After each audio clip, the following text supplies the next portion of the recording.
Professor Clive Thomas has studied it, and he has no doubt that some senior officials of the previous administration stole from the state considerable sums through procurement and other mechanisms. There's significant procurement fraud. The undergoing economy is in the region of 60% of the national economy, which means that is being fueled largely by tax evasion, smuggling of persons, smuggling of commodities like gold and things like that. So this is significant hemorrhage.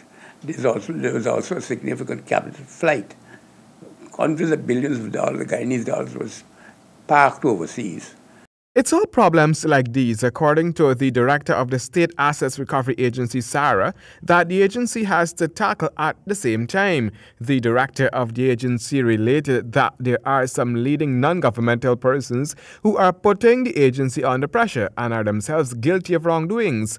The agency knows this because it has the evidence, he says.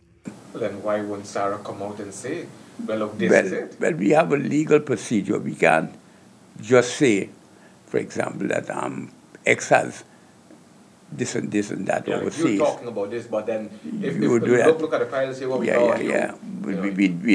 can't do that. Take the case of the former permanent secretary in the then office of the president.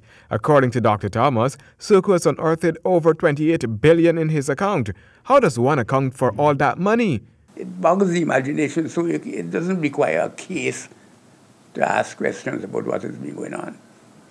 The case will seek to establish how we can prove where the money went, where the assets are, and how we try to recover them, if any of them is left and wherever they might be parked.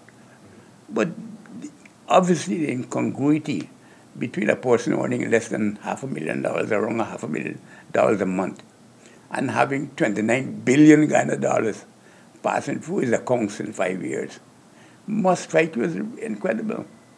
In all of Sara's dealings, the agency is acting within the guidelines of the United Nations Convention. At least one arm of the UN is said to be lending some form of technical assistance to Ghana in the recovery of stolen states' assets. To this end, there are procedures that must be followed. Handel Duncan, HGP Nightly News.